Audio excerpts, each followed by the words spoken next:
यह सुनकर सब लोग सन्न रह गए, लेकिन हाजी की हुकूमत के सामने किसी की हिम्मत नहीं थी कि सवाल करे। काम शुरू हो गया। सैकड़ों मजदूर उस टापू पर पहुंचे। पत्थर, मिट्टी, चूना और लकड़ी की ढेर लग गई। दिन रात काम चलता रहा। हाजी अब्दुल करीम खुद रोज वहां जाकर निगरानी करता। वह चाहता था कि एक भी गलती ना हो। धीरे धीरे मीनार की दीवारें उठने लगी। पहले 10 हाथ, फिर 20 हाथ, फिर 50 हाथ। मीनार इतनी ऊंची हो गई कि उसकी छोटी से शहर का पूरा नजारा दिखाई देता था। नदी, खेत, बाजार, सब कुछ। लेकिन नीचे से ऊपर देखने पर सिर्फ दीवारें दिखाई देती थीं। 3 महीने बाद वह मीनार बनकर तैयार हो गई। यह शहर की सबसे ऊंची इमारत थी। लोग दूर से देखकर हैरान होते कि यह कैसी अजीब इमारत है, जिसमें ना दरवाजा है ना सीढ़ी। अब वक्त आ गया था कि हाजी अब्दुल करीम अपनी बेटी को उस मीनार में भेजे। लेकिन यह काम आसान नहीं था। आमिना को कैसे समझाया जाए, उसे कैसे बताया जाए कि उसे एक ऐसी जगह रहना होगा जहां वह बाकी दुनिया से कट जाएगी। हाजी अब्दुल करीम ने फैसला कर लिया था। अब देर करने का कोई मतलब नहीं था। उसने अपनी बेटी आमिना को अपने पास बुलाया।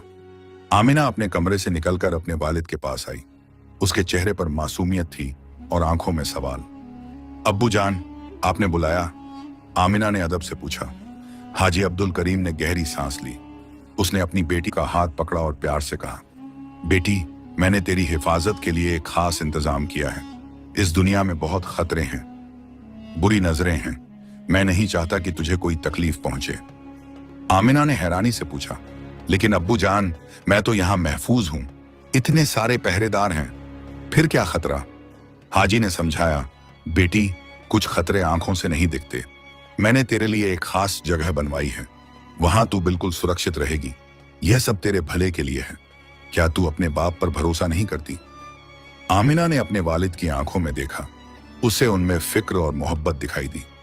उसने सोचा कि शायद अब्बू जान को कोई खतरे का अंदेशा है। उसने धीरे से सिर हिलाया और कहा, जी अब्बू जान, मुझे आप पर पूरा भरोसा है। आप जो कहेंगे वही करूंगी। अगले दिन सुबह सवेरे एक खास पालकी तैयार की गई, रेशमी पर्दों वाली, सोने के हत्थों वाली। आमिना को उस पालकी में बिठाया गया। साथ में उसकी सहेलियां, नौकरानियां और महल की खास खादिमाएं भी थीं। एक लंबा कारवां शहर से निकला और उस टापू की तरफ बढ़ा। जब वे टापू पर पहुंचे तो आमिना ने पालकी के पर्दे से झांक कर देखा। सामने एक बहुत ऊंची मीनार खड़ी थी, इतनी ऊंची कि उसकी चोटी बादलों को छू रही लगती थी। मीनार की दीवारें सफेद संगमरमर की थीं, जो सूरज की रोशनी में चमक रही थीं। यह क्या है अब्बू जान? आमिना ने पूछा। यह तेरा नया घर है बेटी, हाजी ने जवाब दिया। आमिना को समझ नहीं आया। लेकिन अब्बू जान, इसमें तो दरवाजा ही नहीं है, मैं अंदर कैसे जाऊंगी? हाजी ने इशारा किया। कारीगरों ने एक मजबूत रस्सी वाली व्यवस्था बनाई हुई थी। एक बड़ी सी टोकरी थी जिसमें बैठकर ऊपर जाया जा सकता था। आमिना को उस टोकरी में बिठाया गया। उसकी सहेलियां और खादिमाएं उसके साथ खड़ी होकर रोने लगी। खुदा हाफिज बीबी जान, एक बूढ़ी दाई ने कहा, अल्लाह आपकी हिफाजत करे। धीरे धीरे रस्सी खींची गई और आमिना ऊपर जाने लगी। हवा में झूलती हुई टोकरी नीचे जमीन दूर होती जा रही थी। आमिना के दिल में एक अजीब सा डर समा गया। जब वह ऊपर पहुंची तो वहां एक खूबसूरत कमरा बना हुआ था। कमरे में सभी आरामदायक चीजें थीं, रेशमी बिस्तर, कीमती कालीन, सोने चांदी के बर्तन, किताबें और खिलौने। लेकिन एक चीज की कमी थी, आजादी। हाजी अब्दुल करीम नीचे से चिल्लाकर बोला, बेटी, क्या सब ठीक है? आमिना ने खिड़की से झांक कर देखा। नीचे उसके अब्बू जान एक छोटे से बिंदु की तरह दिख रहे थे। उसने जवाब दिया, जी अब्बू जान, सब ठीक है। बस यहीं रहना बेटी, मैं रोज तुझे खाना पानी भेजूंगा। तू बिल्कुल महफूज रहेगी। अल्लाह हाफिज। इसके बाद हाजी अब्दुल करीम ने मिस्त्रियों को हुक्म दिया कि मीनार के नीचे जो भी रास्ता था उसे पत्थरों और मिट्टी से भर दिया जाए। सिर्फ रस्सी का इंतजाम रहने दिया गया, जिससे खाना पानी ऊपर भेजा जा सके। पहले कुछ दिन आमिना ने अपने को बहलाने की कोशिश की।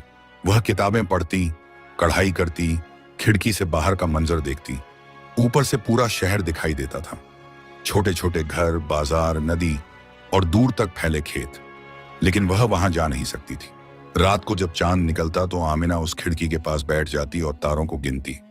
वह सोचती कि क्या वह हमेशा यहीं रहेगी? क्या उसकी जिंदगी बस इसी कमरे तक सीमित है? दिन गुजरते गए, हफ्ते महीनों में बदल गए। हाजी अब्दुल करीम रोज नीचे आता, रस्सी से खाना भेजता और अपनी बेटी की आवाज सुनकर सुकून पाता। उसे लगता था कि उसकी योजना कामयाब हो रही है।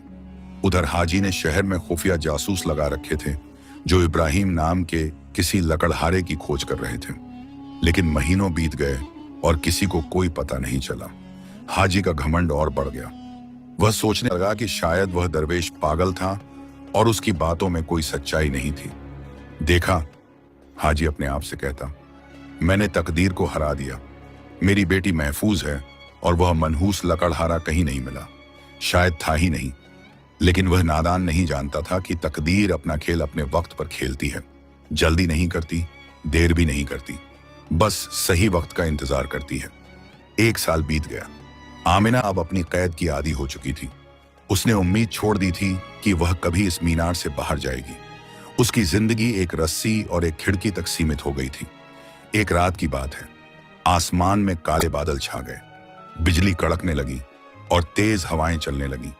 एक भयंकर तूफान आने वाला था। आमिना डर गई और अपने बिस्तर पर दुबक कर बैठ गई। उसने अल्लाह से दुआ मांगी कि यह तूफान जल्दी खत्म हो। उसी वक्त शहर के दूसरे किनारे पर घने जंगल में एक नौजवान लड़का पेड़ों से लकड़ियां काट रहा था। उसका नाम इब्राहिम था।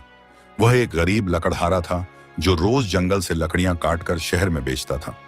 उसके पास न कोई घर था, न कोई परिवार, बस एक छोटी सी झोंपड़ी थी जंगल के किनारे। जब तूफान आया तो इब्राहिम घबरा गया। उसने अपनी लकड़ियों का गट्ठर उठाया और वापस जाने की कोशिश की, लेकिन तूफान इतना तेज था कि वह रास्ता भटक गया। हवा इतनी जोर से चल रही थी कि उसे उड़ाए लिए जा रही थी। इब्राहिम ने जिंदगी में बहुत मुसीबतें देखी थी। उसके माँ बाप बचपन में ही फकीरी में मर गए थे। वह अकेला बड़ा हुआ था, लेकिन उसके दिल में अल्लाह पर पक्का यकीन था। वह जानता था कि अल्लाह गरीबों का सहारा है। या अल्लाह, इब्राहिम ने दुआ की, मुझे इस तूफान से बचा ले, मुझे कोई पनाह दे दे। हवा के थपेड़ों से इब्राहिम उड़ता हुआ शहर की उस दिशा में चला गया जहां वह टापू था। वह नहीं जानता था कि वह कहां जा रहा है, बस हवा के साथ बहता जा रहा था। अंधेरे में भटकते भटकते वह ठीक उस मीनार के नीचे आ गिरा जहां आमिना कैद थी। वह बुरी तरह थक गया था। उसके कपड़े फटे हुए थे और शरीर पर चोटें लगी थी। बारिश की बूंदें उस पर बरस रही थीं। इब्राहिम ने चारों तरफ देखा। अंधेरे में उसे एक ऊंची इमारत की दीवार दिखाई दी। शायद यहां कोई पनाह मिल जाए, उसने सोचा। वह दीवार के पास पहुंचा और उसने ऊपर देखा, लेकिन कुछ दिखाई नहीं दे रहा था, सिर्फ अंधेरा था। फिर उसने पूरी ताकत से चिल्लाकर कहा, ए अल्लाह के बंदो, अगर कोई ऊपर है तो इस गरीब मुसाफिर की मदद करो, मैं रास्ता भटक गया हूं। ऊपर आमिना तूफान के शोर से सहमी हुई बैठी थी। अचानक उसे हवा के शोर के बीच किसी इंसान की पुकार सुनाई दी। पहले तो उसे यकीन नहीं हुआ। उसने सोचा शायद यह उसका वहम है, लेकिन जब आवाज दोबारा आई तो वह हिम्मत करके खिड़की के पास गई। कौन है वहां?